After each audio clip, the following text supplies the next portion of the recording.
Dans quelques jours, tout devra être parfait. Les lancers, les roulés, les échanges, aucune chute de bâton ne sera tolérée. Il faut donc s'entraîner, répéter inlassablement les mouvements.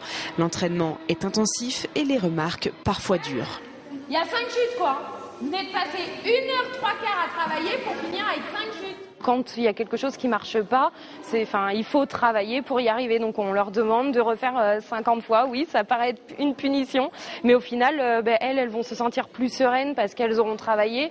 Et plus on travaille et plus le jour de la compétition, on est prêt et donc on est beaucoup plus serein. C'est pas une punition pour nous. Non, c'est pour nous rassurer, pour qu'on y arrive mieux, qu'on fasse attention. Épreuve qu'il faut travailler pour atteindre ce niveau. Depuis leur entrée dans la Fédération française de twirling bâton il y a 5 ans, c'est la première fois que le groupe de Saint-Hilaire-des-Loges atteint la Coupe d'Europe. Et seuls 2 clubs français représenteront la France, nos 10 Vendéennes bien sûr et les filles de Gex. Mais l'équipe junior part favorite. Au début du mois, elle est devenue championne de France. La pression est donc d'autant plus forte. Quand on sera sur le terrain, on va dire ça va être pire.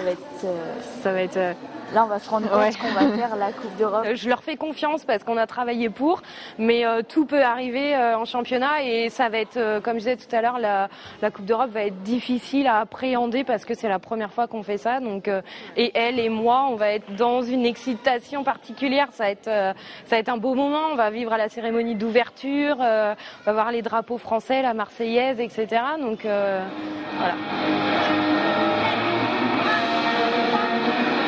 Le championnat débutera réellement le jeudi 5 juillet avec les préliminaires. Les filles devront alors se qualifier pour la finale le samedi.